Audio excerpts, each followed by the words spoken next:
Guys, dari zaman dulu sampailah zaman sekarang sama je. Memang tak ada wanita yang ingin dimadukan. Jangan sangka ya, orang yang kita pernah rapat sangat-sangat pada masa dahulu akan kekal selama-lamanya sampai ke akhir hayat. Kemungkinan orang yang kita rapat itulah pada suatu hari nanti boleh jadi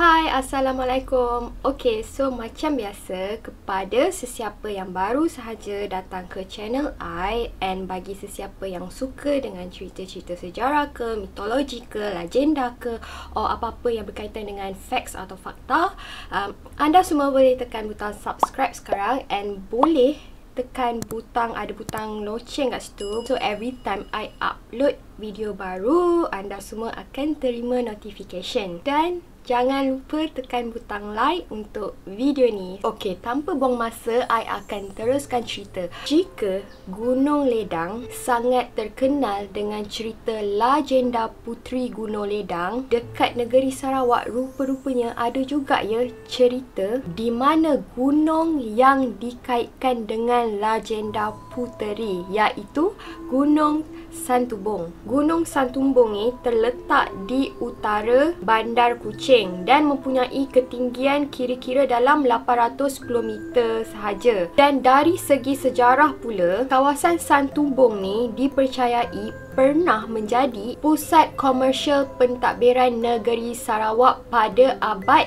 14 Masihi, di mana Kuala Santubong ni pernah menjadi pusat kunjungan para saudagar dari timur dan juga barat untuk berniaga. Oleh sebab itulah mereka ada menjumpai pelbagai artifak yang secara langsung membuktikan memang benar pada zaman dahulu pernah terjadinya aktiviti perdagangan di situ. Okey, jadi cerita tentang legenda Gunung Santubong ni pernah dikaitkan dengan cerita berkenaan dengan dua orang puteri yang bernama Puteri Santubong dan juga Puteri Senjinjang. Jadi disebabkan ini merupakan cerita legenda, maka ada pelbagai versi. Okey, jadi untuk konten I hari ni, I akan ceritakan dalam dua versi, di mana versi yang pertama, I akan ceritakan versi yang paling terkenal sekali berkenaan dengan Puteri Santubong dan juga Puteri Senjinjang, di mana menurut legenda Puteri Santubong dan juga Puteri Senjinjang ni merupakan puteri daripada kayangan. Dan versi yang kedua pula, I akan ceritakan lebih logik lagi, di mana legenda mengatakan bahawa sebenarnya Puteri Santubong dan juga Puteri Senjinjang ni merupakan manusia. Okey, jadi sebelum I mulakan cerita, I nak minta maaf dahulu jika cerita yang telah I ceritakan ni kemungkinan bercanggah daripada anda ke ataupun lain sikit, kerana semua cerita daripada sebelum ni sampailah sekarang, cerita-cerita yang telah I ceritakan ni I ambil daripada sumber-sumber yang insya-Allah boleh dipercayai. Tetapi jika ada yang bercanggah pendapat ataupun mempunyai info yang lain, anda semua bolehlah komen secara berilmiah ya, dan kalau boleh sertakan sekali dari mana anda dapat info tersebut. Okey, jadi tanpa buang masa lagi, kita dengar versi yang pertama.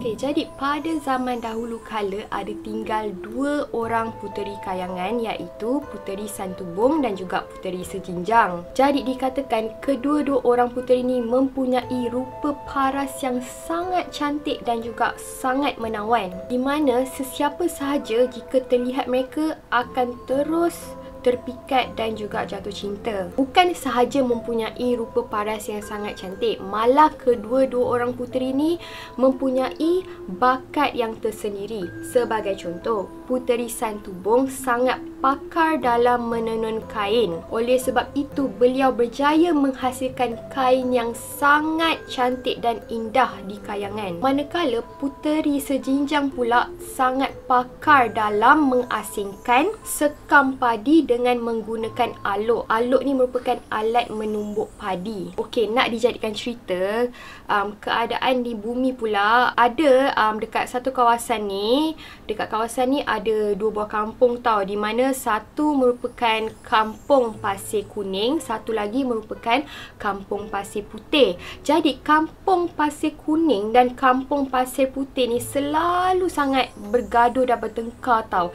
Dan semakin hari pertengkaran mereka semakin teruk. Dan dari situlah apabila ayahanda kepada puteri-puteri tersebut melihat keadaan di bumi semakin teruk, maka baginda telah menitahkan agar kedua-dua puteri tersebut turun ke bumi untuk menyelesaikan pertelingkahan dua kampung tersebut, di mana Puteri Santubong telah dikirim ke kampung pasir kuning, manakala Puteri Sejinjang pula telah dikirim ke kampung pasir putih. Ayahanda mereka telah meminta agar kedua-dua puteri tersebut dapat membawa kedamaian untuk kedua-dua kampung tu. Tetapi sebelum mereka turun ke bumi, ayahandanya telah berpesan awal-awal siap-siap bahawa mereka tidak boleh sesekali bertengkar. Dan jika mereka melanggar perintah tersebut,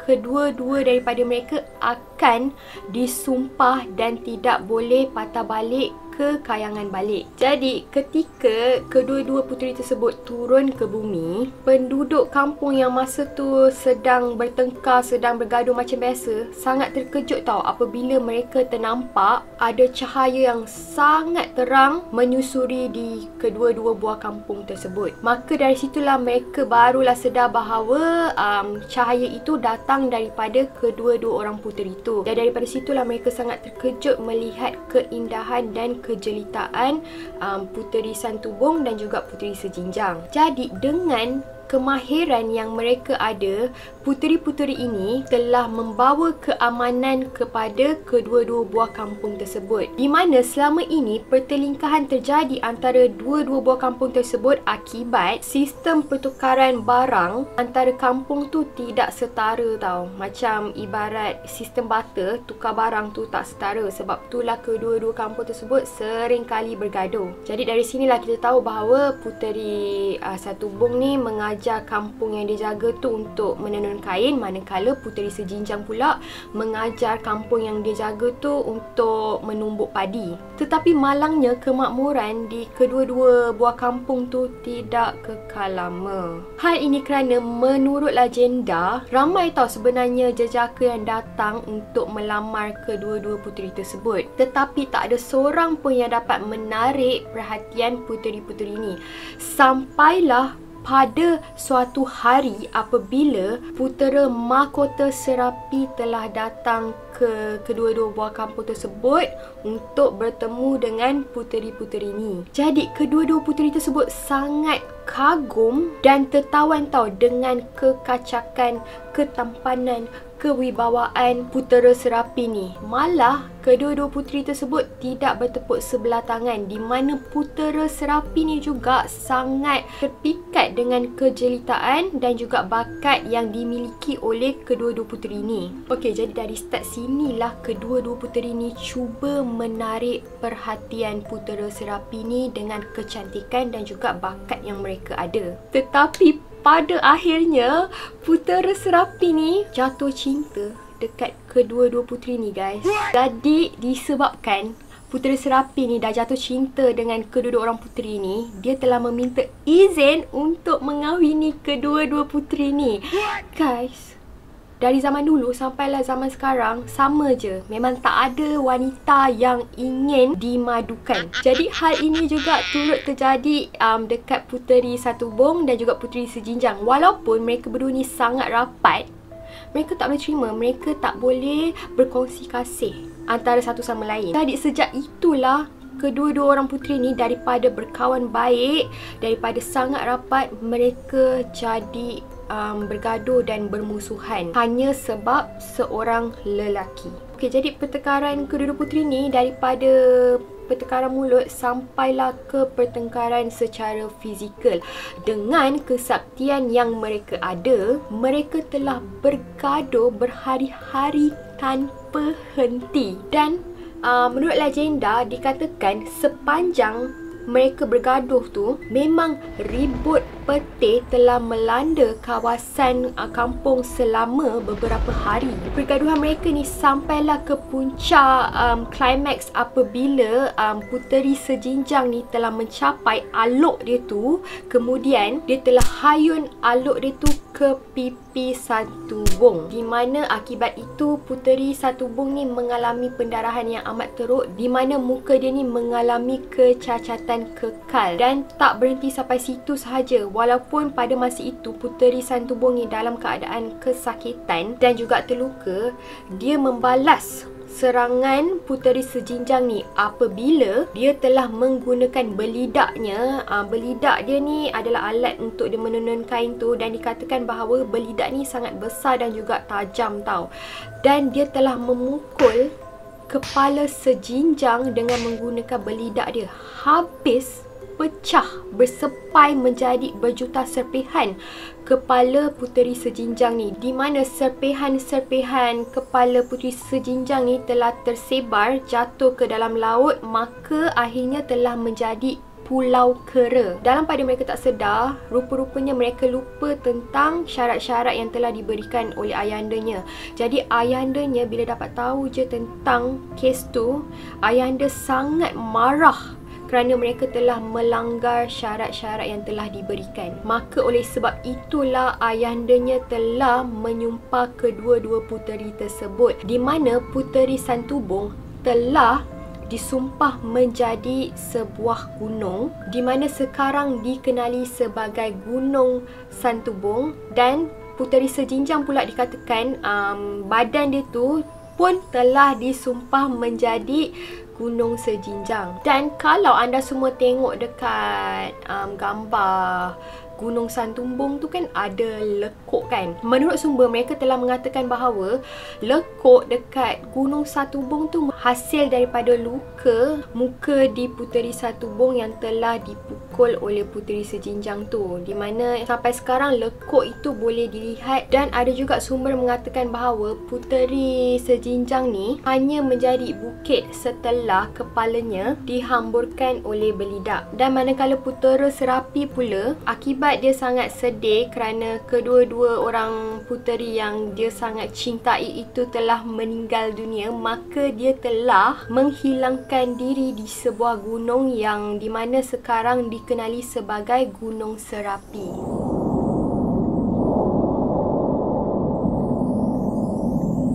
Okey, jadi ini adalah versi kedua, versi yang dikatakan lebih logik lagi lah. Okey, jadi menurut versi kedua ni, puteri Santubong dan juga puteri sejinjang sebenarnya adalah dua orang puteri Sultan Brunei, di mana pada masa yang sama mereka juga mempunyai adik-beradik yang lain, di mana kesemuanya adalah putera lelaki dan 7 orang. Kirakan adik-beradik dia ni ada 9 orang lah, 2 perempuan dan 7 lelaki. Okey, jadi dikatakan apabila ayahanda mereka iaitu Sultan Brunei telah mati, dibunuh sekitar abad 18 macam tu, 9 orang adik-beradik ni telah menjadi pelarian tau. Jadi masa mereka ingin menyelamatkan diri dan masa tu mereka tengah jadi pelarian, mereka ingin berlari ke Tanah Melayu. Tapi apabila mereka nak merentasi ke Tanah Melayu tu, mereka perlu menyeberangi Laut Cina Selatan. Jadi oleh sebab itulah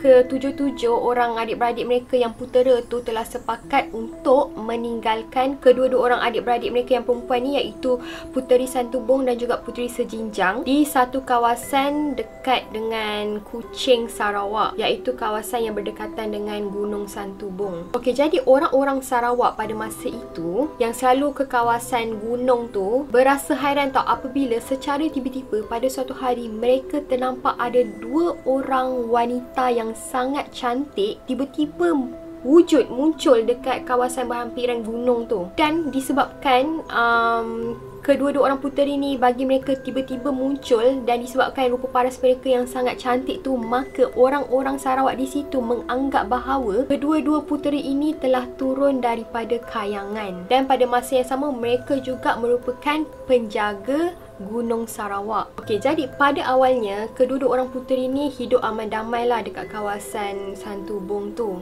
Tapi lama kelamaan kedua-dua mereka ni bergaduh dan bermusuhan apabila masing-masing mempertahankan bahawa mereka lah lebih cantik.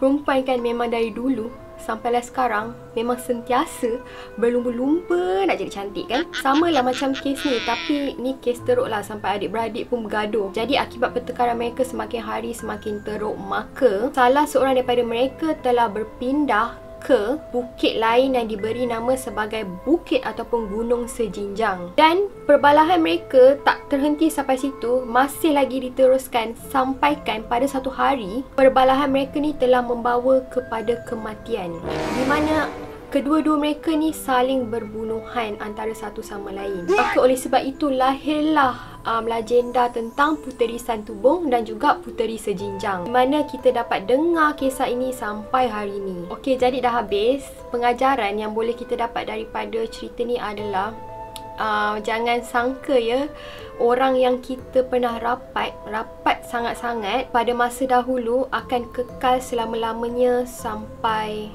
ke akhir hayat. Kemungkinan orang yang kita rapat tu lah pada suatu hari nanti boleh jadi musuh kita yang paling dahsyat. Orang yang pernah rapat dengan kita dululah kemungkinan pada suatu hari yang akan menganiaya kita. Dan pada masa yang sama, janganlah kita ni bermusuhan dan juga berperang dengan perkara-perkara yang tak berfaedah, di mana pada akhirnya tak akan membawa apa-apa keuntungan pun untuk kedua-dua belah pihak. Samalah macam kes Puteri Santubong dan juga Puteri Sejinjang ni, di mana kedua-duanya akhirnya memang mati juga. Okey, jadi sampai itu sahajalah cerita I. Thank you so much kepada yang dah sudi dengar sampai habis.